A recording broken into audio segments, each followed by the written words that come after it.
Welcome to the Soul to Scene podcast, episode 13. I'm Andy Cooper from RMS Motoring, and today I'm joined by Gary Riley. Hello. And Ross Annett. Hello. And in this show, we're finally getting around to answering your questions. Ross, you opened up the floodgates on the RMS Forum asking the forum members to ask us anything, and we're looking forward to getting through those questions shortly. But before that, in case you missed it, in the last show, I met up with Mark McCall from EV Association NI, and we toured the Ards Peninsula in a Model 3 Performance, which was hard to beat. So check that out. And I also did a video review of that car. It's on YouTube. And the EV review cars continue. I have an i40, that's BMW Saloon, all-electric in M50, guys. So that is a 550 brake, all-electric Saloon, with the sort of G80 M3 style big nostrils, which everyone loves. I actually think people are starting to warm to those. The very first podcast, we talked about the G80 M3 and its front end, but I think now that's a moot point and everyone actually quite likes it. I've done a complete U-turn on it. I was actually, I was on YouTube there about an hour ago looking at a blue one that some guy bought in one of the channels I follow. And it just doesn't annoy me anymore. I look at the girl now and it's become normalised. You get familiar, you see them on the road, and it's like everything else. Yeah, it really has. I had the Isle of Man green one home over last summer, and I really, really liked how it looked. The grille wasn't that offensive to me. I was still trying to hide the number plate in it somewhere to kind of break it. A lot of people like the number plate in the middle of it to break it up.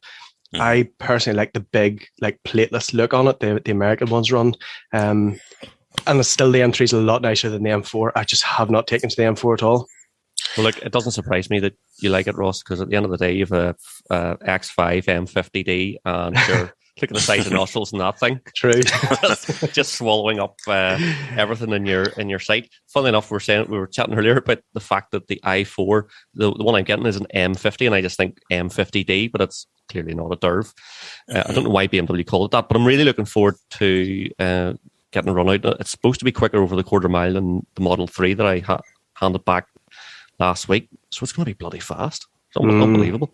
The other thing I sat in today for the first time, and I'm such an EV bore, but I'm just attracting them for some reason, is a Porsche Taycan Cross Turismo, which is, compared to all the other things, it's just a thing of beauty. Now, it was a crayon car that I sat in. Now, the looks maybe aren't for everyone. I don't know if the crayon colour does it for that sort of body shape, but I think that, see inside and all, it's just first class. I'm going to say beauty is an eye of the beholder on this occasion. What's with the arch extensions? Is it meant to be obviously not off-road, but is it meant to be like a semi-utilitarian kind of vehicle? That was like the A6. What was the one they brought out? Lions is all-road, yeah. All-road, yeah. Yeah. Exactly. So, is it meant to be like that? It is 100% meant to be like that. It actually has a gravel driving mode, and it sits 20 mil higher than the standard Taycan, and it has adjustable spin. You can go up to like 50 mil higher than that as well if you want to. I can't say it's doing it for me, but I think that's because the standard Taycan sits really low and it's sleek. If you've ever seen one, it's like a 911 but stretched longer, and they look really, really low on the road. And then this one looks just like someone stuck in a set of springs that are much too high for it. Yeah. So this Cross Turismo, is this different now? Because I did see a YouTube video during the week that they've got the GT in the. There's GTS. They're doing the GTS one. GTS is the same shape, but doesn't have the sort of off-road style height or the plastic wheel arches. So okay, but and I think part of that's down to price as well. The GTS is well over the $100,000 mark. Yeah, the Cross Turismo starts late 70s, and then they are bringing out a Bogo Sport Turismo, rear-wheel drive only, about 70 odd grand. But saying that, see when you go to Porsche and you go in the configurator, which is great fun, by the way. If you're looking for something to do and really stick with yourselves, go and just configure something. Go and configure a nice GT3 or something like that there, just for the crack, and see how much money you can spend, or you can double the car's price on the configurator by the time you add all the I want a logo in every seat back, and I want grey stitching here and red stitching there. That's just absolutely like you don't get things like adaptive cruise. It's a £1,200 option. If you want a leather trimmed armrest or anything like that, it's all options. You have to go tick tick tick. That crayon color is probably a £2,000 option. Those wheels are probably a £2,000 option in that car. The Porsche options are just crazy. It's crazy, when you get to that level of car and the price of it and everything else, where things that you would just assume should be factory fitted. Before I got the X5, I had briefly looked at one of the Audi Q7s. Mm-hmm. But it was the SQ7 variant I was looking for. They didn't have the SQ7 at that time. But when I was building it up, like as you said, just the most silly basic things, auto headlights, stuff that you kind of expect from a premium car, especially at that price range. Everything with Audi was a tick button exercise. And the numbers just keep flipping adding up. I just realized I'm back at my M'ing again. I thought I got rid of all the M's in episode 10, but there's a few popping up again, so I'm going to try and stop it. No, you've no hope. Well, here, let's talk questions, because everyone's bored of me talking about EVs, and it's not going to stop because I just keep being provided them to review, which is awesome. So I don't really care. Well, before we go to questions, there was like the hot topic on the forum over the last while was the heathen that is Lyons. There's two things that propped up. Number one, he doesn't like bacon. So I think that kind of took everybody by surprise. I didn't know this. Is this a new thing, or is he? Have you not seen this? Has he converted to Islam or something? There's a whole thread popped up, and Lyons was like, "Well, bacon's disgusting, and I don't like it." Rocco was particularly disgusted, in fairness, and he thinks that as a result of this, that his moderator title needs to be thrown away. Well, I think he might have a point there. He could be onto something. Like Lyons, I hate to tell you, he's a great moderator. He's not going anywhere. But the bacon thing is an issue. And even bigger issue was, I think he had a good neighbour as well, was dropping around, as a goodwill gesture, some donuts to Lyons' house, or Lyons Castle. Lyons took into a fit of a rage, and he was glad that he wasn't at home because he was going to chase this guy away for daring to come down the half-mile driveway to drop donuts off to his family. Well, here, were we not supposed to have donuts now? We're doing, in case you've noticed, we're trying to deal with this over Zoom tonight because flipping COVID rages again. But were we not supposed to have donuts? Like this episode or last episode or something? I think it was these Jammy Joeys with like cream or custard or something in them. Jammy Joeys with custard. That sounds awesome. Double donuts next time, because there's a new Tim Hortons beside our recording location.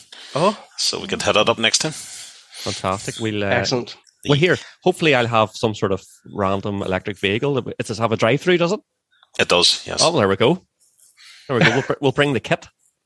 So, excellent.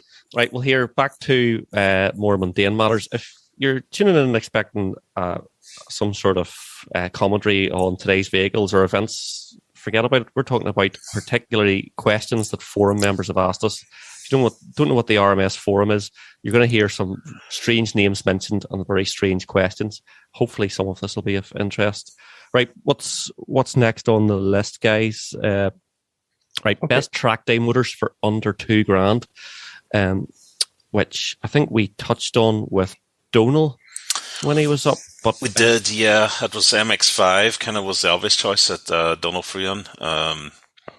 Very affordable, rear-wheel drive, durable, tried and tested. Loads of them out there. I don't know. I don't know how much you'll get for, £2,000 doesn't buy you anything at the moment. Maybe something like a Swift Sport, Suzuki Swift that Coog has, you can maybe get for that sort of money.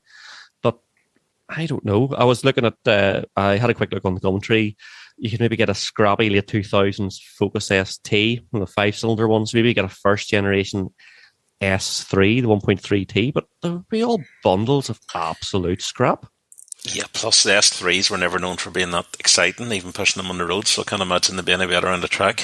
No, it's the same. I done a wee bit of searching on that one as well. So the £2,000 mark, you guys talked about the MX-5s. I put in a really simple search and a nationwide search at that and put £2,000 limit on it. and there was nothing over 120 horsepower I could find anywhere. There was no MX-5s popping up, so they may be in the land of things. So I kind of had a thought about this here. And we've been to track days. I done my first track day, as we talked about. I came up with an idea. Clearly an expert. That makes you going once makes you an expert. That's obviously it's not the way of life. But I actually had a bit of an idea. Instead of spending $2,000 a car, get a mate or get a couple of mates and pool your money together, because in that way you've got better choice, something a wee bit of power, a wee bit of speed, and there's always a couple of friends around, because you don't want to be the person at the track day by yourself, because you're going to need somebody's help with mechanic and changing brakes, with whatever it may be. And when something inevitably breaks, you'll be able to halve the bills at least with you and a friend. So that was my idea for Peter, was don't spend $2,000, get a mate in, get him to spend the money and pull your money together. Get 5 mates and spend 10. Yeah. Or 20 mates. The only downside of us is the sheer look of disappointment when one of you inevitably stacks it on the hedge. And then the whole thing falls apart. Yeah. But I think that is, you know what, the way things are, that's maybe not bad advice. That's not a bad idea at all. I was thinking of VTECs because, being a Honda head from a young age, I always gravitate to VTECs. I just love them on track because they're so high revving and so much fun. But you're very, very lucky to get one for $2,000 anywhere. The only other car I could think of really was that high mileage ropey 328i or 330i saloon, which you do sometimes see for going under $3,000. Maybe it's an old family one or something. Because one of them stripped out, make it as light as possible, weld the diff on it or something like that there. You could still have a bit of fun. It's rear-wheel drive and decent engine, just enough power to not scare you too much. Donald did talk about the 330 saloon racing at Kirkstone, which again started off quite cheap, but as he said, the price of everything at the minute has just got crazy. So it has. That's true. Trying to find a 330, which from the racing that we did see, they were good fun. They were stripped out, as you said. They're 230-ish horsepower straight out of the box. Mm-hmm. You'll have a bit of fun and certainty, but it's trying to find one cheap enough to go out and then spend another couple of grand on realistically. Yeah, that's the problem. The $2,000, even if you could get if you're buying something for $2,000, you're spending $2,000 on it. You might be better buying something at $3,500 and spending £500 on it. But it's it's wild. It used to be the sort of thing you could go and buy a Renault Sport something, Clio 197, Wee McGann or something like that, old 225, but they're all like rocking horse shit now, and they're a fortune. Back when the 172s were going for £1,500, and now they've shot way back up again. They were perfect for stuff, I guess. Well, I think the answer is either get some mates, or unfortunately $2,000's just not going to cut it at the moment, which is a real shame, because I've done it before on much, much less, and it's just the state of the market at the moment. Okay, next question is certainly one that I'm all interested in, but I don't actually have an answer to, but it's all about EVs. John Muldoon asks, is there anyone on this side of the water converting older cars to electric? I did have a look at this. I'm not sure about Northern Ireland. I'm not aware of any. That's not to say they don't exist, but I do know in the Republic there's a company called AVA Electrify. They're based down in Powerscourt in Dublin, and they've quite a name for doing this kind of thing. And there's obviously in the UK there's loads and loads of them at it. We were over the Classic Show in November, Andy, as we've mentioned before in the show, and we saw old Land Rovers converted to electric, E-Type Jaguars, original Minis. Like, it didn't matter what kind of car, any type of shape or size, there was companies doing it. So it does seem to be a bit of a gap in the market here in NI if no one is doing it. But if anyone knows of any companies that are doing it, please let us know. Yeah, Johnny Smith did a great review of a crowd down in the southwest of England that do a 2CV electric conversion, and that the 2CV, the yellow one, was actually at the show, but I'll maybe hook the link out to that episode. But it's not even, okay, you might not care about the 2CV, but it's the process that they have to go through to, because it's sort of similar things apply to a lot of cars. Ross, heard anyone doing this? Yeah, not on this side of the water. Again, there was a few I used to follow that. Was it Drive Tribe? Matt Farah on YouTube. So he had done a few videos at different times where over in the States, especially E36s and 328 and M3 guys was a really popular conversion to put in these motors. And there was one they done which was running something bonkers like 850 wheel horsepower. They seem to be very well suited for making race cars and that out of. But do you know something? I do think, as we've said, there is a niche there. There's opportunity for somebody to do it, because as we're all aware, like the way that things are happening with the rules, the regulations, with they're not going to be making petrol cars anymore. And we've a question further down talking about running older cars. I think this is something that is going to become more and more popular over the years to come, really. Well, look, our only problem is people could be a bit miserable about it. That's the only thing. The sort of more Northern Ireland approach where people just want to hang on to stuff and run it into the ground. You're going to have to take something. And I would assume, I think the costs are, if you went and bought like a 997, 911 at 25 grand, you could pump 20 grand into the conversion. You end up with a 45 grand old Porsche. I think if it's a classic that had a dead engine maybe or something like that. I don't know. Yeah. I don't know. But or a high value classic, but then the question is whether high value classics will be able to be driven in 20 years, or will they be banned? So people may not have a choice, but it's, there's obviously a market for resto mods out there, and we've seen a lot of old cars being brought up to date with aircon fitted, ABS, modern suspensions all out there. So this seems like the natural evolution of that there. It's something I think it must take a lot of engineering know-how, because unlike the resto mods that you see to modernise older cars, when you're converting them to EV, there's the big question is where do you fit the huge battery?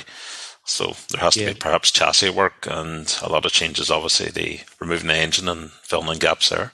And silly things as well, I'm sure, like, the regulations that's required in the event of a crash. Like, we see the testing that takes place. You even see what they have in Germany now is they've got like big, huge water baths that if an electric car goes on fire, because it's the only way to properly extinguish them is they have to completely drench them until the battery stops sparking, stops. So I think by changing an old car into a modern EV with huge amounts of torque and horsepower and whatever else it may be, then you're running, it's going to get very complicated with an engine swap and fuel cells and et cetera, et cetera. And plus, you're maybe putting more stresses on certain parts of the chassis and suspension that were never experienced that before. Yeah, I'm all for it. It makes the good thing about and one of the questions really randomly is about putting CarPlay and stuff. But this is to extremes, because you suddenly have an old car which maybe didn't have great throttle response, didn't have great brakes, didn't have great range, or cost a lot to run. Soon you put the EV powertrain in, it's fast as hell, and then it's super cheap to run and super reliable. I think. You think we're going to have a fleet of EV powered Boras around mid-Ulster with an electric poo? Imagine sitting at White's in this Bora launching in 60 in 1 second. Well, how can you do rig? How can you do rig with an EV? That's the problem. And how can you get red electricity? Exactly. Well, here you're going to have trouble getting red diesel. I didn't actually see a question about that, but that has everyone up in arms that red diesel for the most part is going to go by the way of things. So, but it's okay. It's trying to get around the people dodging putting clear diesel into their cars, but it's going to affect things like flipping someone to be able to run a fun fair or run a tractor run or run a generator or all sorts of mad stuff. Like it'll be cheap batteries from China instead. Bought off Amazon. Yeah. Again, it's like a lot of these things that they haven't been thought out properly, and it's only now that the reality of it is coming to the fore that you're having these local councillors out there talking about that, well, we can't do this, we can't do that. I'm driving a £100,000 tractor, and if I have to take it 5 miles up the road, whilst I'm using it on my farm in red diesel, you expect me to drain it, to then fill it with white. It's another one of these ludicrous things which haven't been thought out in any sort of reasonable, fashionable, or any kind of sense. That it's just nuts. It's not practical at all. Well, moving on. So Chris Marin, another question, asked about the spate of badging up cars. Is this something we've always done? And with the things like reg checkers, it's too easy to check. He also asks, has retrofitting of the things like Apple CarPlay brought a new lease of life to other cars? So let's take the first question about badging up cars. Gary? Yes, I have done it. My second car, I think I've ever owned in my life, was 1.2 Corsa way back in the day, and it came with GSI wheels. Wherever I got it from, can't remember where, but I fitted the GSI body kit, so naturally then I had to add the GSI 16 valve badge to the rear to try and fool everyone and think it was faster than it was. I think I might have had a GSI Sunstrip as well. A vague recollection of getting one of them. Has to be done. Just lied to everyone who saw me in it. You've taken the lie so far. You just have to go with it. But I remember, I grew up in Derry, and we used to go up around the Diamond. That was where you parked up on Friday night, all the boy racers, and you would sit there in your cars. And I parked one night, and this guy came in a proper GSI and parked beside me, and I just sat there feeling very small and embarrassed. Ross, any badging up stories for us? Yeah, much the same. Like I can remember, probably my pièce de résistance was I had an Astra G. It was a 5-door, 1.6, 75 brake horsepower. It was just she was the rod back in the day. But I can remember going to Tech in Downpatrick, and at lunchtimes going up to the local scrapyards and picking up a set of 3-door SRI seats and the white dials out of and doing all these things. Yeah, badging was always a thing, but then I kind of went a wee bit too far with it. So my Astra, and I actually shared this on my Instagram at some stage last year. I was doing like a giveaway for just my followers, and it was sort of like throw up some of your old school back in the day cars. I think I still won the cheesiness award because my silver 5-door Astra, it was lowered in 17s, which were big back in the day, 17-inch BK Racing multi-spokes. Oh, yes. I had an Evo 6 bonnet vent cut into it and fiberglassed. I had this huge DTM rear wing, of course, limo black windows, the Sunstrip with Astra on it in case nobody knew what it was, the Pecco big bore DTM twin exhaust on it. It was just, do you know something? Looking back, that was what made us different back in the day. Body kits were a big thing, and we used to do all the kind of mad, crazy stuff like that there. But yeah, she was 75 horsepower that would not pull you out of bed. But I had her looking like the 2-litre SRI and got embarrassed many a time. But at least it looked like it. The thing that I always find hilarious is when you're driving down the road and like this old woman drives past you and she's in a Vauxhall Vectra, for example, and there's a Honda Type R badge in the rear bootlet. Something really random. Yeah. You always see one. And the amount of X5 M3s and rebadged 3 Series that look, it is what it is. We've all done it. We've all been there. I think it will always be a thing of badging cars up. The weirdest one I've ever seen was an MX-5 with an S2000 badge on the rear. And I think it was actually maybe the guy who was driving it, like put it on in all seriousness. He got mixed up or something. Do you know what? To see the badging up of cars, I think it's like I did it. It's as old as time itself. I think like even that Tesla I had, if I had a Tesla, a Bogo one, I wouldn't think twice about sticking a cheap eBay Farben Kyber bootlip on it and put a dual motor badge on it and say it's a performance. You know what I mean? Yeah. Tell me this. I remember you from like way, way, way back at the start of RMS. Didn't you have like a red? You were Corolla. RMS WRC. Was that what your name was? Corolla, RMS Corolla WRC. And was it like a GR6 or something? Did you stick the whole kit? You didn't go that far, did you not? Yes, it was, but it was it was completely standard 1.3 granny spec with like a with like a cream interior, and I put the G6 seats in, body kit and all the rest. Yeah, didn't actually badge that car, but I did buy your VTI Civic, Gary, and put the full Type R lip spoiler kit on it. Yeah, you had the EK9 kit on it, but I remember the Corolla actually, just going back to it and going up to your house, and you were fitting you had neons fitted underneath it and everything. Yes, I remember that. Not dissimilar to the neon lights from these on these mics. Yep, The Corolla was good fun, I couldn't drag out of bed, but it was very tail happy because I remember you going to that roundabout at Hillsborough and they won, and the car just going completely sideways around there, and it was only slightly damp, it wasn't even that wet. Probably just the whatever Sunny Jim tires that I had on it at the time.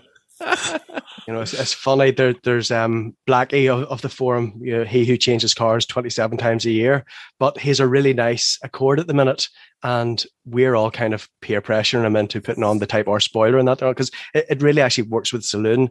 So yeah, look, it comes back to modifying, whilst we're probably not going to badge him, and I wouldn't imagine that Blackie will ever badge it up as a Type R. I think it has always happened, and it will always continue to happen.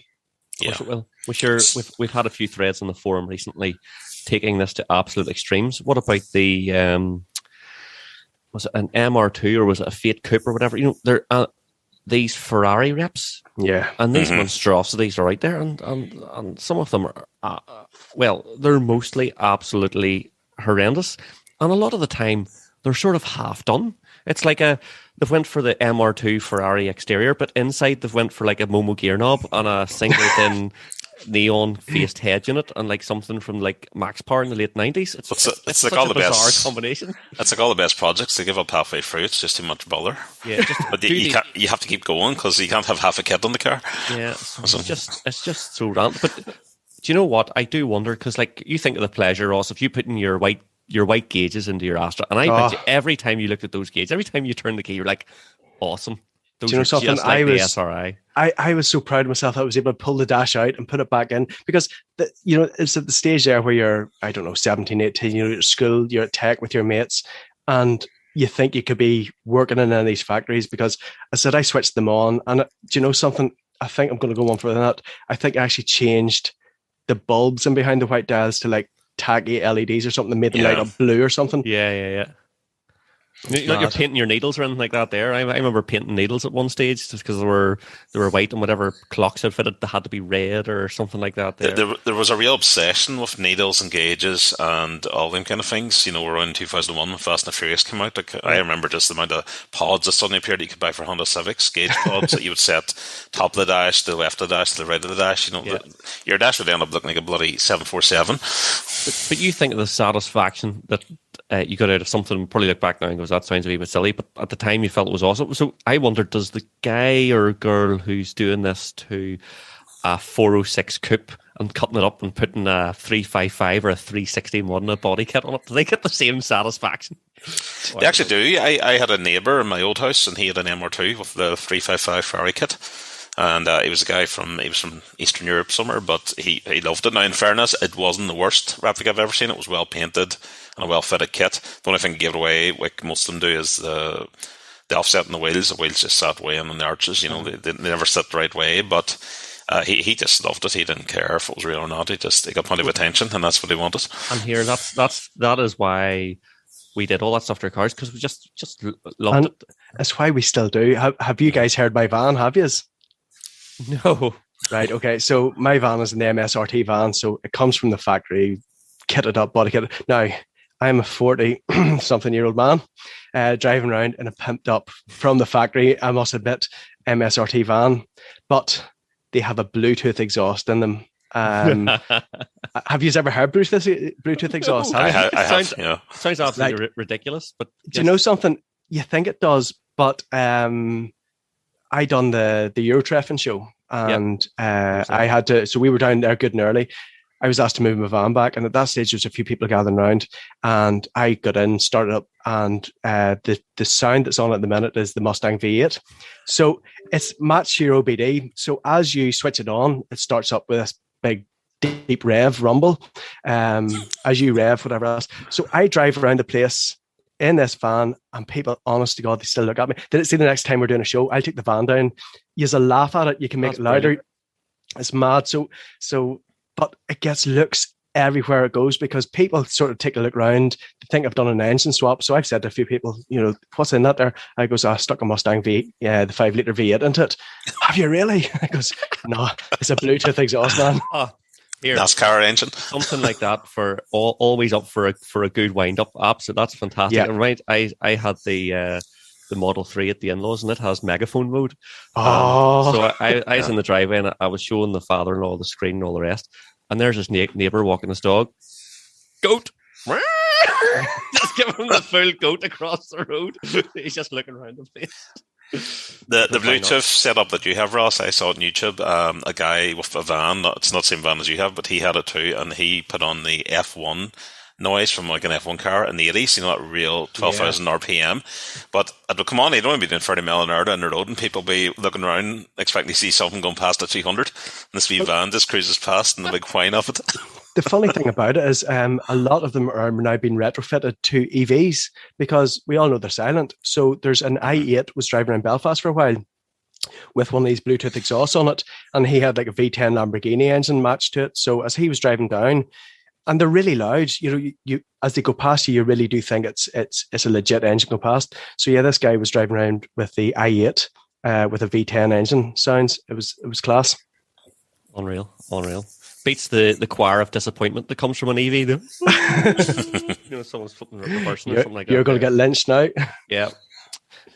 So the other random thing in this question was about Apple CarPlay, which I love Apple CarPlay. I would put it in absolutely everything. I put it in my GT4 because the Porsche PCM system is absolute garbage, and it brought the car right up to date. I put it in my Exige, and I got Gary down a black line to make me a lovely double DIN enclosure because that dash is only for single DIN. We completely modified it and took the vents out.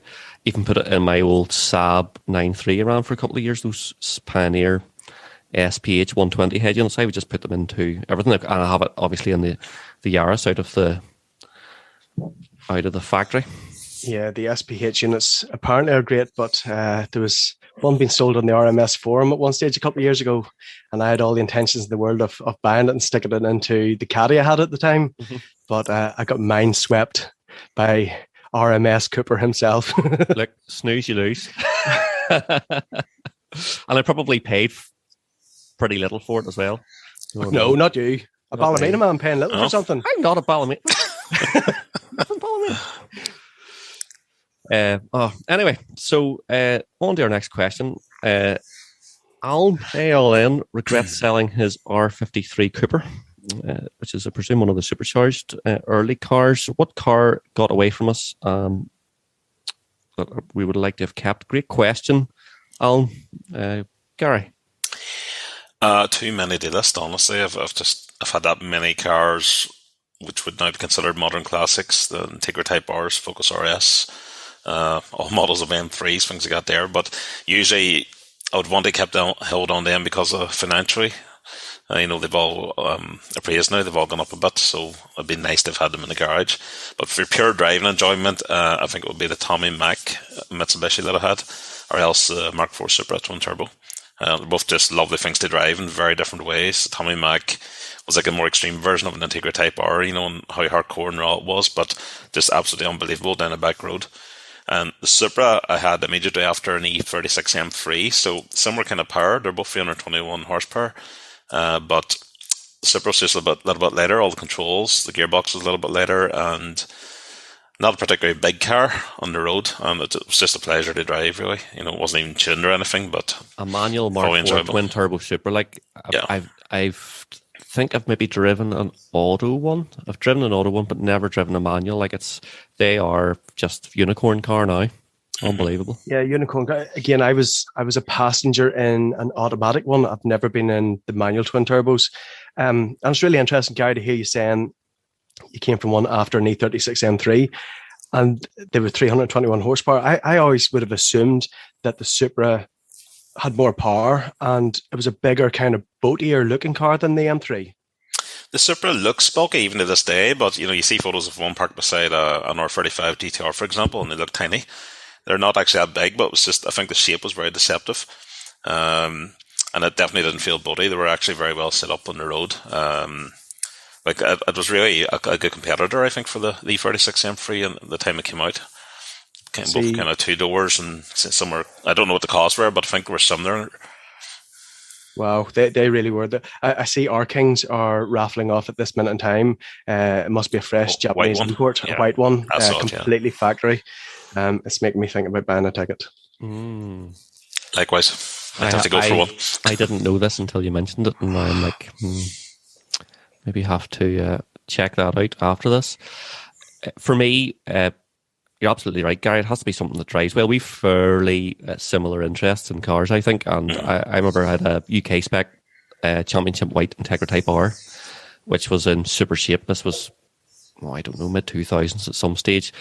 And I just loved it. Like that screaming, like 9,000 RPM engine, just how it drove so well.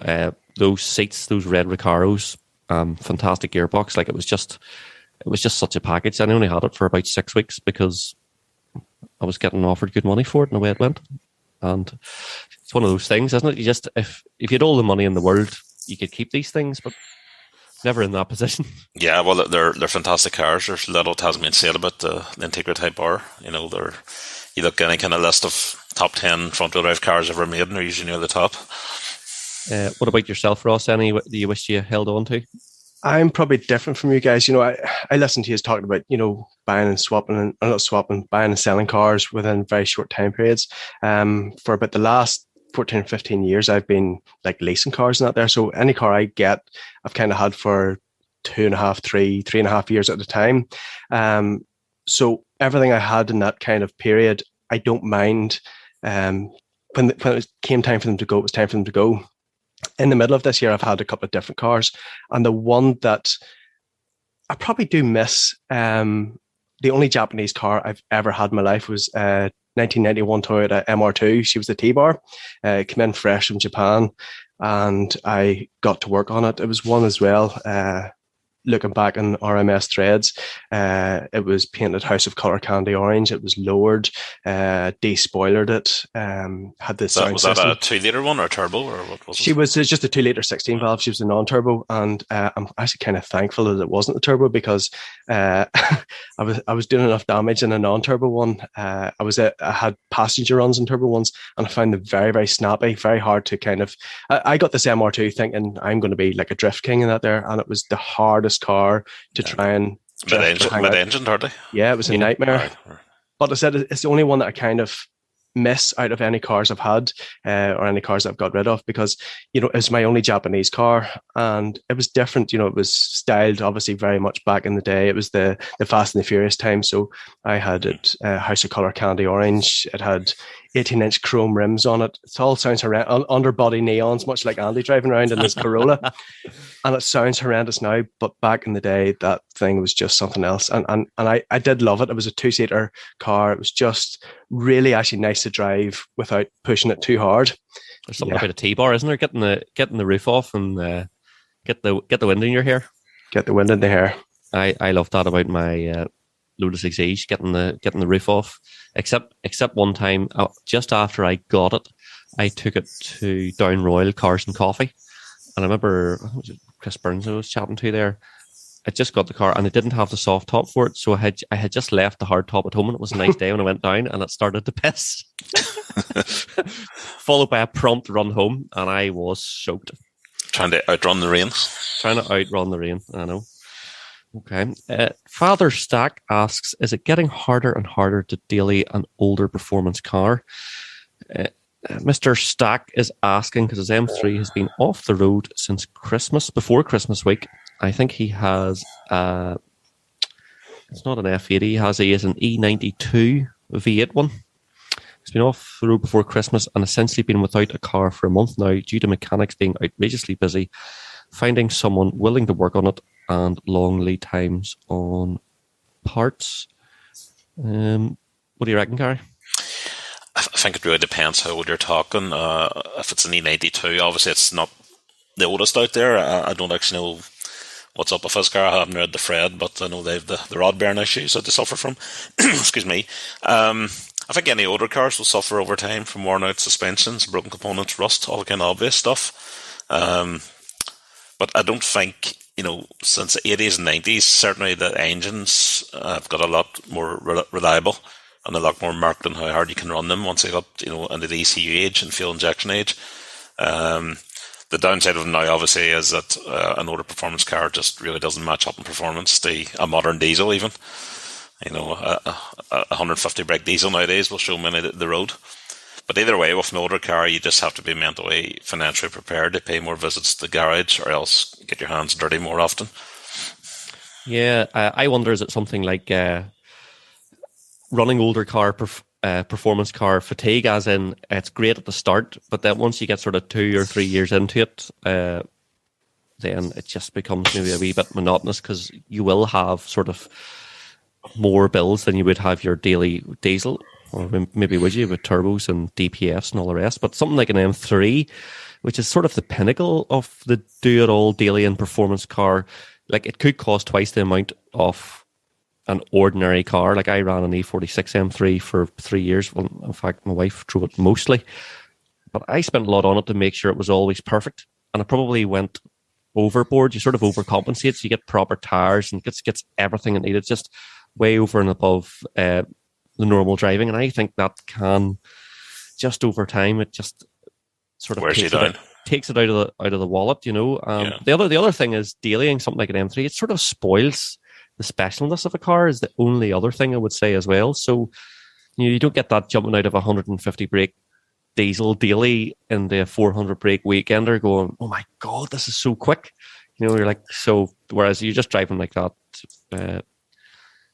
every day, or you're just driving it about like you would drive your slow diesel or Bluetooth van or whatever it is, you know. I think a lot depends on your temperament too. There's a lot of people enjoy the you know, fixing things at weekends and dealing with all them little things and making it part of the ownership experience. And then some of us just like a smooth life and an easy life and don't want stuff to be broken all the time. Or like circumstances change, and something that you used to be happy working at, like the circumstances I'm going to change for me, and I need to reevaluate my priorities. And the last thing I will want to be doing for the first lot of months is lying underneath something trying to fix it, because I'm just not going to have the time for it. What do you reckon, Ross? Yeah, do you know something? I'm in full agreement with what both you chaps are saying. As some people may know, I've got an M3. If you didn't know about that, do you remember that character was in Little Britain? It was Molly Sugden's Bridesmaids. So that's kind of what I'm like. Every time an M3 is mentioned, I have to throw it in that I have an M3. But I do know exactly what you're saying. Like, the upkeep is getting more and more. Look, as I said to people, the likes of an E46 M3, as a prime example, it's an old car by today's standards. You know, the first generations of them are, you know, it's pretty much a 20-year-old car now. And as I would say to people about mine, I wouldn't want to be dealing it, because the steering's heavy in it, the clutch is heavy in it, driving at low speeds around a town, there's not so much enjoyment in that there, because it's older car, it's a bit clunkier, but that's not what they're made for. You know, dailying an older car like that there takes away, as you say, Andy, the specialness of what it is, because when that M3 gets out on the right road or the right time, or Kirkstone or whatever else it may be, when you can, you know, stretch the long legs of it, open it up, listen to that beautiful S54 engine, that's what they're about. So yeah, and again, to call a spade, I'm not one of these really handy spanner hand people who can go, I can do all the basics. I can do, you know, fuel filters, oil filters, whatever else it may be. But when it comes to like working on a car, I wouldn't be the kind of person who's able to be underneath it. And I've said this in the forum a few times. I'm in awe of people like Pablo, who can strip a car down in his driveway and rebuild a flipping VX220 to stupid standards without a second thought. Again, guys like Blackie now, who can go in and do, you know, full changes, change everything they need to do, pull out the suspension arms out there. I'm just not that, you know, mechanically minded, and I would love to be able to. But yeah, it's trying to daily things like that there, I think, is definitely going to get harder and harder, and it takes away from it. As a bit of a sidebar, I'll just sing Pablo's praises as well. I drove his VX220 when it was normally aspirated, and then I drove it after he had fitted a supercharger in his driveway, mapped it himself, and did all the ancillaries and all the rest. And I have never been more in awe of, because the car was so transformed. It was twice as fast, as twice as drivable, and he did it all himself. It was just. Andy painted it. Andy painted it head to toe. Yeah. So unreal. Absolutely. He's the most talented, but the most tightest man around. No, Pablo probably, I hope he listens to this. Like he's in our WhatsApp group and we chat about stuff all the time. He's always tinkering. He's always doing something, and really respect the fact that he can just go out and put his hands to it, and no matter what it is, he'll have a go. But at the same time, he's also someone who will never really hold on to something for too long. No, a year and a half, and then he wants to change. And I think sometimes you need that when you're. If you're really working on something and you just get to a point, maybe you're putting so much into it, it's like, do you know what? It's just time for a change is as good as a rest, as they say, So, yeah. Anyway, moving on. Johnny Weir asks, any car, any track in the world, what is it and where? Ross? So, an interesting one. Everybody talks about the ring. Nürburgring is the be-all and end-all. And don't get me wrong, it's somewhere that I think I would love to go just to experience it, although I've watched so many horror videos on YouTube that I'd be afraid to. But for me, I'd love to do something like Road America. It's one of those old classic tracks. I've driven it in Forza so many times. It's one of those old school tracks. It's got really long straights, high speeds, different elevation changes, and it just looks epic. So one of the like the Forza special, Road America, Road Atlanta, definitely is the one for me. And then for choice of car, again, I don't think I'd be one of the supercar, hypercar kind of guys. Going back to what I play in my games all the time, the GT3 RS just seems to be one of like the most balanced cars. And speaking to a couple of people who own them, they're in agreement with that there. It's just one of the most perfectly set up, balanced cars with the right amount of horsepower to get you well in triple figures, but sticks like shit to a blanket. Yeah, unbelievable. Like my answer to this question was that the ring as well in a likes of a GT3 RS or GT4 RS. Now you can get one, would be up there for me. I've been there several times, but nowhere near some RMS members who seem to live out at the ring, which is fabulous. But it's an absolutely bonkers place. There's absolutely bonkers people that go to it, and the cars there are first class. But a GT3 RS, Jeep seems to have the ultimate chassis, engine, driving characteristics, and reliability. They can just sit on a track all day. They could do 20,000 track miles a year, and there's very little other car that will do that without falling to pieces. What do you? I know because from seeing your notes, Gary, I really like your answer for this one. Yeah, for me, like the ring would definitely be number 2 on my list. Like there's nothing we can say it hasn't been said about it. It's an amazing place to go and drive, but it's just so long that I don't think, even if I drove it for years now, it would ever get to know it as much as I want to know it. They know the track intimately, every single corner and dip and crest. So for me, it's Suzuka in Japan. And if you're going to go there, then you can't have a Porsche or Ferrari or anything else. It has to be a Skyline R34 GTR. Just tuned to the balls.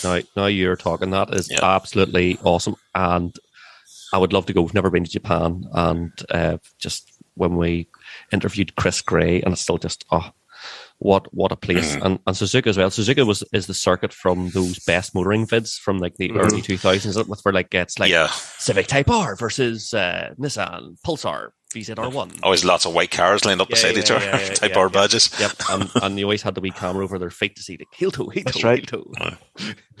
They were some of the most, like, again, you still see those videos popping up, and as you said, there was like, all these championship white cars racing, and these guys just going balls out, heel and toe and everywhere. It was, it's just amazing to see some of those things.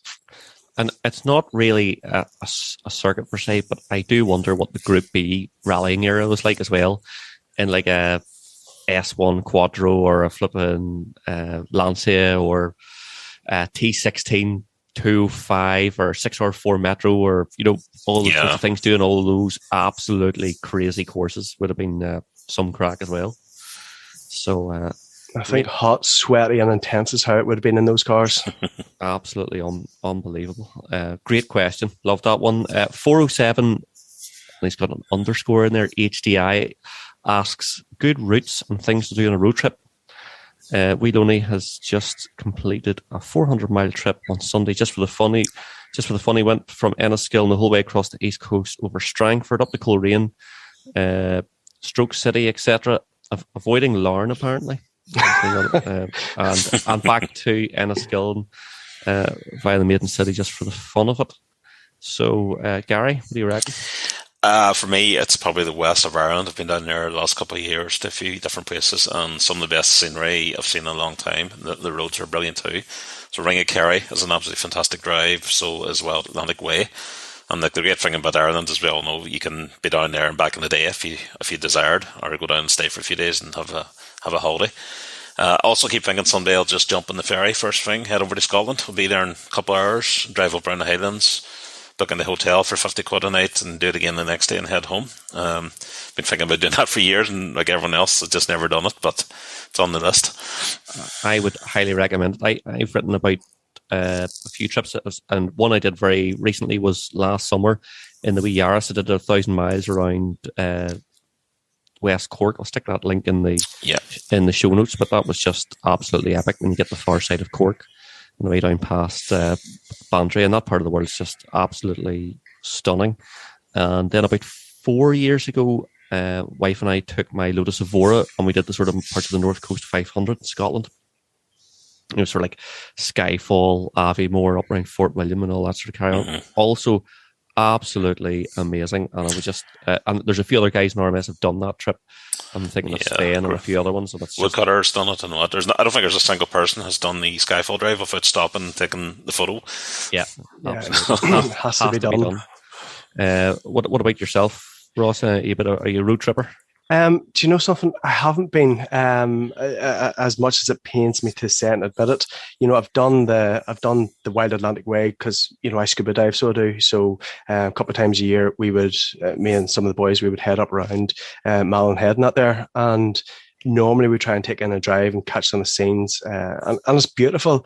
I can remember as a child being down the west coast of Ireland and doing like the Cliffs of Moher and stuff like that there, and even down around Cork. But I've never actually taking the time to jump in the car and go and do it and enjoy it. But as my kids are getting a wee bit older, I keep thinking about doing like long weekends and going doing trips and stuff to kind of, give them memories as well, because, we've all probably grown up doing things like this here, before you go on big holidays and stuff. And yeah, it's lovely to go and do it and something nice, something sporty. You, Andy, going to do those Scotland trips in the Lotus must have just been amazing. But I'm thinking about doing it in a 7-seater X5. But yeah, I've never done them, but really envious. And I said, we said there about Wee Loney, like he just decided one day he was bored at home doing nothing else in the wilds of Fermanagh or Enniskillen. And he just took himself on a 400-mile road trip, drove down to Rathfriland to fill up with 99 Ron to see did it make any difference. And you know something, like you just have to applaud the fact that he was just going, well, you know something, I'll kill a day here. He went and got his ice cream in Newcastle. Yeah. He went and done just cool stuff Andy, you should probably do it now before Bambino comes along, because it'll be very, very different when that happens. Yeah. The thing is, it's on our doorstep. You can travel the length of the whole country, top to bottom, in a day if you wanted. Just a bit of a segue there, but outside of Ireland, one of the best drives I've ever done was the Pacific Coast. And Andy, you've probably done this too in America, going down from Monterey down to LA, and that was just, the scenery was incredible. The roads was incredible. Everything was great. So I'd like to go back and do that. That's in the bucket list. And I'd also love to do Route 66 and something American, probably a Mustang, even though it's cheesy, but just to drive across America. I think it would be amazing. I remember being on PCH, so Highway 1, and I've done it loads of times. It's one of my favourite places on the planet. And in fact, Venom and RMS, he lived in LA, so it was a good excuse to go fly over and stay at his place and go and hire a car. And I remember hiring it was a V6 Mustang. It was the previous shape to the current one that we can get in right-hand drive. And thinking that I was the man, and there's just like courses over there, convertible thing. And it was just the most common, typical spot the tourist, I'd love to go over and do it when the what they call a show that's on in Monterey. There's a car show that's always held there. Oh, the There is Monterey Classics, is it? No, Classics at Pebble Beach or something like that. There's some really, really good cars from all the magazines flying from over the world to cover it, but there's always really, really nice stuff at that. Yeah, no, that's just a part of the world. The American, but that for me as well, the American road tripping across, I would love to get like one of the big, the big RVs or something, and just take 6 or 7 weeks, retire, when I win the lottery and whatever else, but just to travel from East Coast to West Coast and be in no rush to do it. Yellow and free and a tow bar behind. Be a smart car or something tucked inside it. Absolutely first class. Rocco asks, any updates on an RMS Cars and Coffee? And the answer who's Rocco? I don't know. Never heard of him. No. Judas. Never heard of her. No, Rocco, but thanks for reminding me. So, do you know something? You could maybe tie that. I've always thought, since I opened up my premises down here, I'd been talking for a long time about, trying to do like a barbecue or something like that there, just for RMS members out there. So maybe that's something we can maybe try and tie Cars and Coffee and with a barbecue at the Anakim Automotive HQ. That sounds absolutely fantastic, Ross. I'm going to be taking up on that offer because we have it on tape. Next question is from Das Outer Ring, which is just a fantastic name. What was your first track or race experience like, and what was it in, and how did it end? Gary, you're bound to have a good one there. Yeah, my first track experience was Kirkstown. I think I was about 21, and I'd booked it for the Sunday and paid the deposit or whatever it was, and I had a 205 GTI lined up to buy on the Friday, and it was 99% done the deal, and then fell through. And I was really, really excited about going to the track day and didn't want to cancel it. So started walking past my old man and just said, can't get a car for this track day. And he had a load of stuff sitting in stock in the garage. And he said to me, look, take that Cavalier with you. So Cavalier's not an obvious contender for a track day, but it did have the 2-litre red top. It wasn't an SRI or anything, it was just a CDX, but it had the red top, which was the good bit. So took it up, and I think we did 4 or 5 laps with my brother, and then exhaust blew on it. And it was just so loud, it sounded like a tractor going down the track. Now, this is back, probably they weren't as strict back then about the noise and everything, so I didn't get put off the track. But I had to drive it the whole way back from Kirkstown to Derry with the exhaust blown. So it made some racket going up over Glen Shane. On that same day, actually, my work colleague was there, and his brand new Tommy Macklin Evo, I think, was only maybe 400 miles on the clock. He'd only got it a few days before. And I talked him into going to the track day. He kept saying, I don't want to do it, it's too new to the car. And I kept saying, look, just, you'll love it, you'll come with a bit of crack, this car's made for going on a track day. And I think on his first lap round, he spun off at deaders and tore the bumper off. I just felt so guilty. He didn't blame me, like he was driving, but I just felt like shit then because I talked him into it. But look, it's always one of those things. The first time you take your own car out on track, it's like no matter how many times you're told, don't be a hero, don't be a hero. Nearly every time it happens. So there's those guys are new, and you're like, right, hope they take it handy, because this tracks generally take no prisoners, And then next you think, oh yeah, he's launched it over the barrier. It's in the air. It's landing on its nose.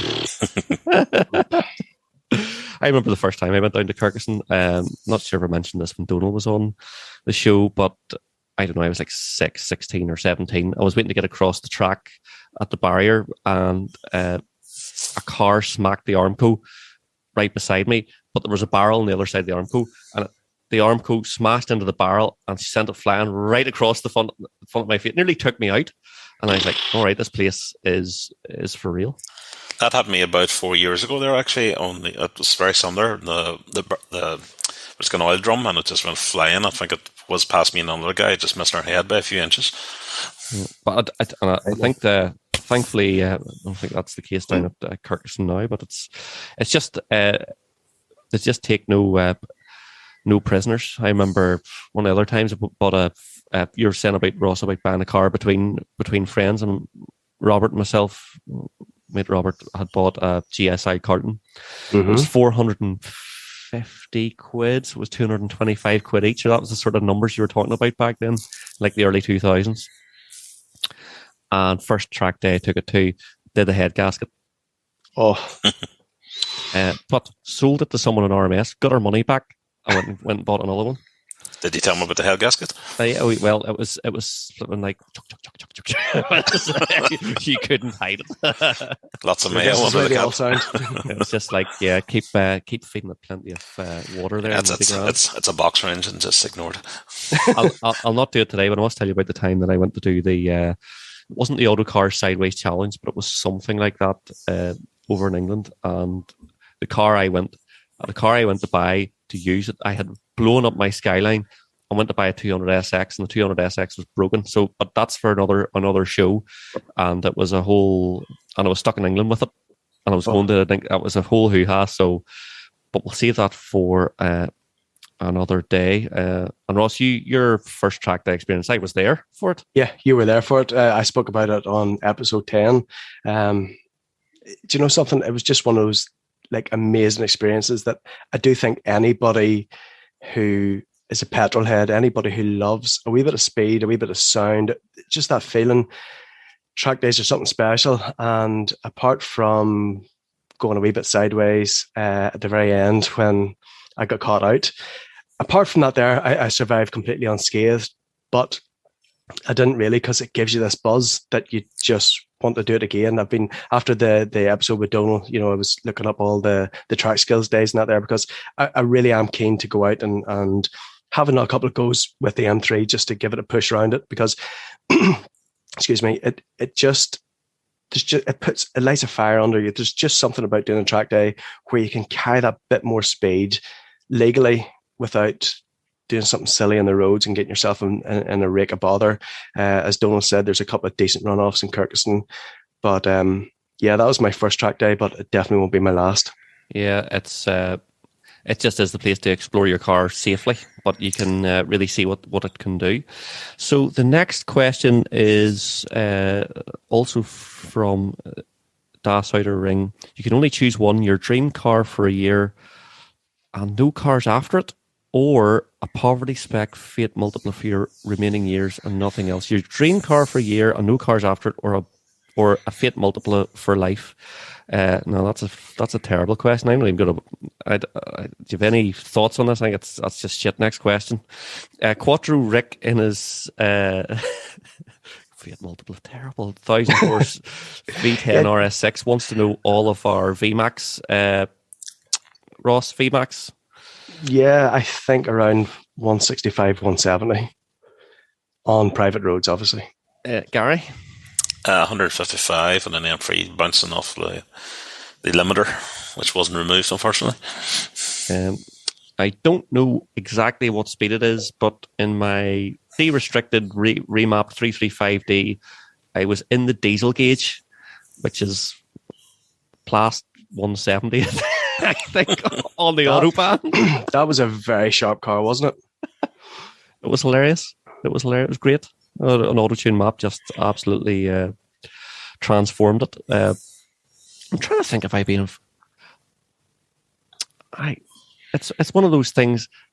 I think I probably have been a bit quicker, but shouldn't really say, One of those ones you're afraid to look at the gauge.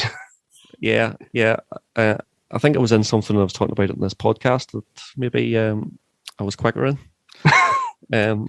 Anyway, Enda asks, based on my recent Australian hire car experience, that's his hire car experience, what new regulation would kill driving for you? I found the constant beep when going over 114 kph soul destroying.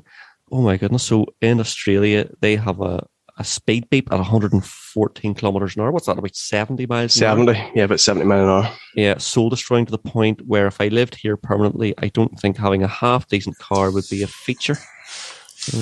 Earplugs. That's the only answer. Do you know what? The only thing I say is, do you know what? It might save the license. The amount of road safety partnership on the road, it is frightening.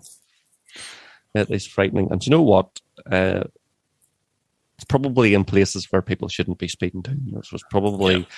It's probably right, and maybe a speed limiter would help. But there will be times when you just want to put the big boy pants on and go and enjoy yourself away from people on the Sunday morning drive, and you don't really want the nanny state interfering. But remember, they don't want to catch you speeding. They want to educate us against speeding. Isn't that what it was? Yes. I don't mind beeps and noises and things warning you, and that's what those warning systems are designed for. But I think anything that starts limiting your speed, like speed limiters, GPS speed limiters, stuff like that, there, retarding the engine, anything like that's too intrusive. It's taking away control of the vehicle, and that's just a step too far in the wrong direction. Because the vast majority of people, I imagine, do drive fairly responsibly in the roads, so you're taking away the vehicle control based on a minority and how they behave. And again, as you say, Andy, it's the nanny state trying to take over. Yeah. There was one I had read about. I know there was like one of the petitions out there in the South, and I also remember something happening over in America about it, where they're basically some bullshit one where they're trying to stop modified ECUs and stuff. Can you remember reading that, or did you ever see it? Remember that? Yeah. So it was about basically if your car has been modified from stock, and these testers, which especially in America were basically like the DVNI or the VOSA testers, if they could detect that your car had been modified from factory in any way, shape, or form, and they'd done it by plugging in a code reader into your ECU. And this was coming up in the South as well, that your car could be impounded there and then, for basically modifying it in a way that they weren't happy with. Like again, that's you can kind of maybe understand thoughts and reasons behind it, but for me, it's just it's a load of crap. It's interesting that one, Ross. That actually is the law, I think, in France, or has been for a long time. They can't do engine tuning or modifications. They can do whatever they want to the bodywork and the wheels. Because I remember even as far back as Max Power days, they featured a couple of cars from Paris. That's right. And I remember it being mentioned that the French modification scene was all about bodywork, and they were just crazy about stuff like that. But you would never see a car with a twin engine. Do you know what? We're actually very fortunate. That you can tune something and it can be kept legal and insured and stuff like that, but which I suppose is a nice thing to look at, because the speed limiters thing is a bit Buzz Killington, isn't it? 100%. Yeah. So flip right. It doesn't get much better. Boydie's asking then the next question: the death of drag racing at Bishop's Court. Come on, people, need some more positive questions. But drag racing was great fun back in the days. I remember going to several events. There was a huge scene. I remember Wayne Owens was the man behind back in the day. He ran those SWRC days down at Bishop's Court. There was straight liners at St Angelo. They were all great crack. But it's not a scene that I followed that closely since. Now, I've watched some of Boydie's videos. That is a very quick S3. I think he's doing 11.7 He's doing a quarter mile, and that's very low 11s. Yeah, unbelievable. It's rapid for a wee Audi. Gary, did you do much drag racing? I did bits and pieces in different vehicles. I can't even remember everything I was out on. I think I had a few Type R Integra runs in the E36 M3 out, but I was never doing it competitively, never did anything that fast.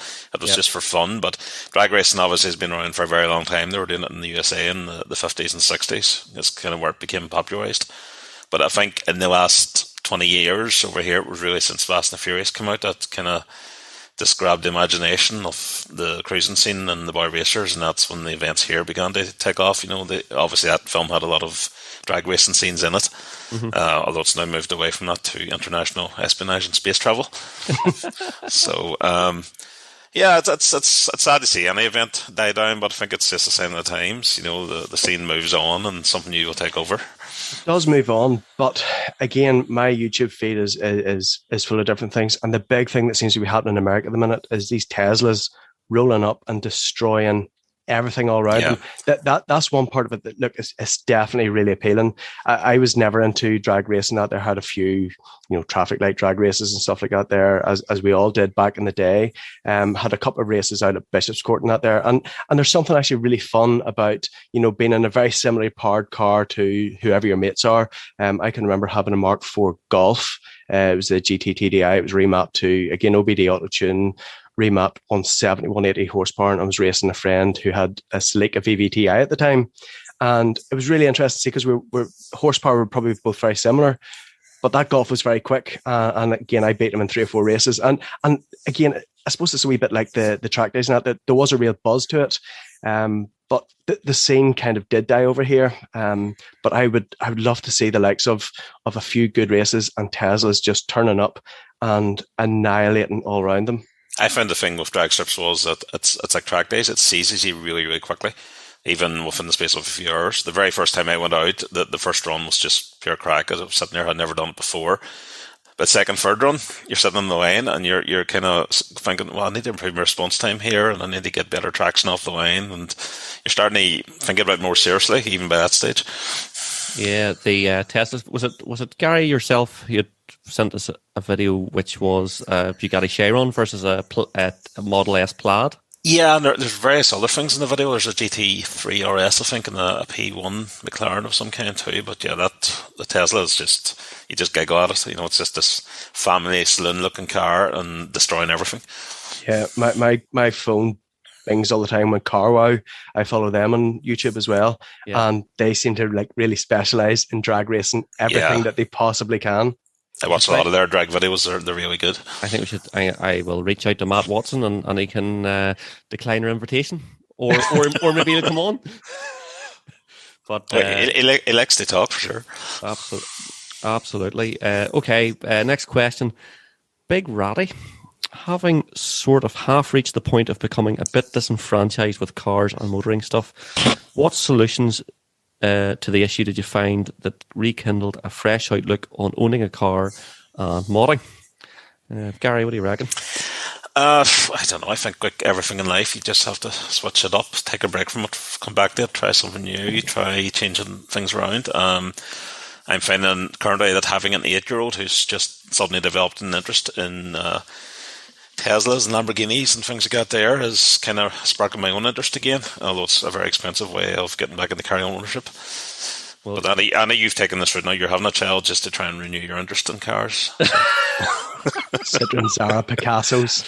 Oh yes, the Uncle Bryn special. Look, I've been through all of this. Like I was doing when I was back at Queen's, I was doing nav rallies, and then I was in the forums, and then cruises, and then diffing, and then going to the rallying, and then drifting, and then track days, and then the Nürburgring, and then blogging and podcasting and car reviews, and the flipping just never stops. Like, but doing all those different things at different times has kept me interested. I never would have thought that I would have said I love doing the podcast, but it's great fun. It's a great chance to talk to you guys and talk to some people that I never would have sat down and had a chance to really learn things about. It's just unbelievable. And then again, getting the cars for like, I actually still find the thought of myself on video I just squirm at the thought of it. Yet I think I've now knocked out 6 review videos, which is just mental. I think the videos may have to stop after we have the kid for a while because it takes a lot of time, but it's actually immense. It's immense fun, and I get to like take you guys out in a Model 3 performance for a bit of squid. You didn't get that, Ross, last podcast. I missed that last one. I got 2 runs actually, Ross. I took yours as well. So I can claim though I've been in Big Pete's Model 3 performance. And it's the same thing. Yeah, they're a frighteningly quick car. Unbelievable. Myself, maybe I'm different. I've never became disenfranchised with the cars and the road and stuff, the motoring end of it. I think maybe, I don't think I'm just forever young in that there, but I love this here. I always have loved it. I've started my business based on my love of cars, motoring, and again, cutting out some of the bullshit around about the things on. So I've really got very heavily involved in this, in all sides of this here. So if Big Ratty's disenfranchised or half disenfranchised, go for a track day, or else go on one of the 400-mile runs in his big Lexus V8 and have a bit of fun, making noise and seeing the sights and just enjoying it again, because, you know, life can get caught up with us all in loads of different ways. But see, when we're fit and able to do something, I think just go and do it. I find sometimes taking a break from even your normal commute, just go a different road is all it takes, because you get in this habitual way of taking the same route every day, and driving just becomes a chore. It's a commute to get to work and back. And as you get older and you have kids and you're busier and all that there, you're maybe less inclined just to go out for a drive for pleasure, but just make yourself get up on a Sunday morning, a nice day, find a nice road, go and have a bit of fun on it, and just go on your own, radio up or whatever. That's all. Yeah, and even whilst the car scene, the car shows and that there haven't been as prevalent over the last couple of years, obviously because of COVID and that there, the whole cars and coffee thing has popped up again, and I think even going for a half an hour, driving down, meeting like-minded people, grabbing a cup of coffee, you're not wasting the whole day. But things like that there definitely, and I do know that he's gone to a few things like that there. But I do think that where you're in places with like-minded people, because that's originally like how we all got into cars. As soon as we had them, we went out to cruises and stuff like that there. And if you kind of remember who took you to the dance, you'll not forget why you're there. So for me, yeah, don't forget what got you into this whole thing at the very start. That's one of the things we miss about the old shows from probably 15 years ago, was the big convoys, because it was always big shows. So there were loads of people going, so you'd have convoy cars down on a Sunday morning. It was always great crack. It was a huge social thing. That was just sort of nicely leading us on to the next question about, and Colin, the Rover Repair MacGyver, who I used to work with back in the day. Tesco, was it? Back when I worked, I was on the beers, wines and spirits. Discussion on the subject of what killed the extreme car scene locally. Was it car insurance, or was it the easy purchase of hire purchase of diesel cars for anyone who could drive their mum's Audi A4 that was over 18? Well, I don't know if it was that, but certainly I would say that my thoughts on it, that like the cruise scene, if that's what you're talking about, Colin, like the people that were part of the cruise scene sort of continues on, but it's split into various different things, like diffing and the oval days, St. Nuts Corner, and on the other side of it, there's the cars and coffee and the static stuff. But the cruise scene, anyway, I think it was never sustainable, because ultimately some of it was a bit dangerous and a lot of it was antisocial, and it was of its time. It got a lot of negative press, and even though I thought it was at the time for a young man or a teenager or whatever, it seemed like a lot of fun. Like it just was of its time, and there was a stage where it just became too hot to handle, because some of the car scene and the shows were absolutely mad. Like you wouldn't go to a car show now and there's a lot of diffing and donuts and stuff like that. Although it's separate now, you maybe have a bit of autocross or a bit of drifting at it or something like that. So there is a bit of that, but times changed, What do you reckon, Gary? Yeah, I don't think it was any one factor. It was just like a perfect storm of different things. It was car insurance was going up. The cruise scene was dying away, especially in the wider UK with the advent of the ASBO, the Antisocial Behavioural Order, so people were getting penalised for doing boy race stuff in cars. Previously, they weren't really. Extreme mods were going out of fashion. You had manufacturers releasing cars which were quite modified from the factory, so there's less DIY needed, stuff like the Saxo VTS and all. If you recall them coming out, they had body kits and things which were kind of unheard of at the time. I would like to point out, because someone did comment on it in the forum, the 106 GTI is much better looking than the VTS Saxo. Whoever it was disagreed with me. Don't say that. Gav 525 comments and loads of our posts. He's just picked up Ben P's silver VTS, which is super clean.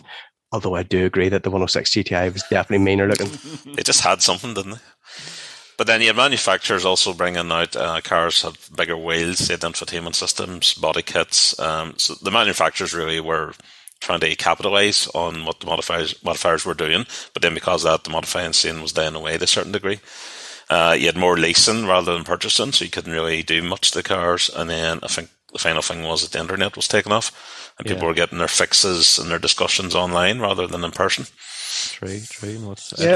But on the flip side of that there, I don't know if you guys follow them on Instagram out there, but there's some of the old Max Power staffers out there, Dan and Millsy out there. There seems to be a real revival starting to take place of probably 40-year-old something men like ourselves, or some of us, where the old cars are starting to pop up again. And doing something, there's something for me is really exciting about it, because those cars are still there, in various forms and various shapes. But a lot of these here have been tucked away.